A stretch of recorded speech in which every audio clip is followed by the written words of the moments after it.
Congressman Roger Williams injured his ankle during that attack, and his congressional aide, Zack Barth, was shot in the leg. Gentlemen, good morning to both of you. It's good to see you. Good morning. And Congressman, forgive me for addressing my first question to Zack, but this is the first time we've gotten to see him and talk to him. So, Zack, how are you doing this morning? How do you feel? And what happened yesterday? Yeah, I'm okay. I'm very blessed to be alive, and thank goodness for Agents Bailey and Griner.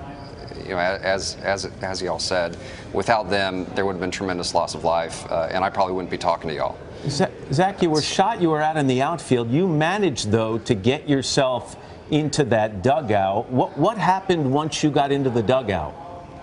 Sure. So they started shooting at me. I was pinned down in right field, and at that point, I got struck in the leg and made a run for it. I was running for my life. Got into the dugout, and I was bleeding pretty badly, but I was really just trying to keep my head down, keep everybody's heads down, and prevent anything else from happening. You know, we didn't know what was going on. There was a lot of uncertainty, and we were just trying to stay alive. And as I understand it, Zack, you more or less jumped right into the congressman's arms, right, Congressman Williams? What happened from your perspective? Well, I was hitting ground balls on the third base side to our third baseman, Trent Kelly, not knowing, frankly, that the shooter was probably just 20 yards away from where I was. I then went around and started hitting balls to Steve Scalise. I hit the first grounder to him, and all of a sudden we heard this pop, and a lot of us thought it might have been a car backfiring, but then it became pop, pop, pop, pop, pop, and people were yelling, "He's got a gun, you know, get cover." And I turned, and I immediately, it was an action, I guess. I ran into the dugout. I dove into the dugout. The dugout's about 6 foot into the ground, so it's a pretty far to dive head first on a concrete slab. But I did it. When I got there, I was immediately with Congressman Flake and Mo Brooks, and all of a sudden here comes Zack, and he just jumped in there, and all of a sudden here we were arm to arm, and Mo Brooks took his belt off and gave it to Flake and I, and we helped put a tourniquet on Zack's leg to help his bleeding, and then we stayed down. And we had generations in this dugout. We had everybody from my age to the late '60s to a 10-year-old Joe Barton's son was in the dugout with us, and people were protecting him. So we bonded that day, but it was a scary thing. And I just want to say real quick that the thin blue line worked.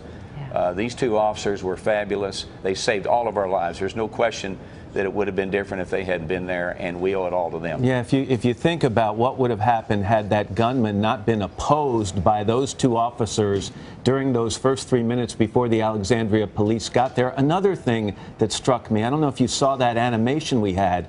This gunman started on the third base side, went up and down the line, around toward home plate and back up, because he couldn't find a way to get on the field. Have you stopped to think about what would have happened had he made his way onto that field? Well, you know, it would have been a lot different, and the amazing thing was he was trying to get through a gate, and the gate was locked. So he couldn't get through the locked gate. He had nowhere to go. But if he'd have gotten on the field, I mean, we would have had nowhere to go. We would have had, we had baseballs and bats to defend ourselves.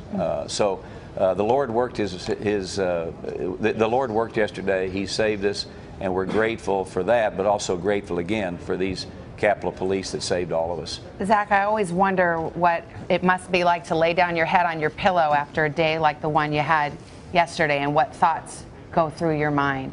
Can you share how you're feeling and how you're thinking about what's transpired? Yeah, I mean, I'm receiving plenty of prayers and thoughts, and the people around me. We've got a great community. I'm from Houston, Texas.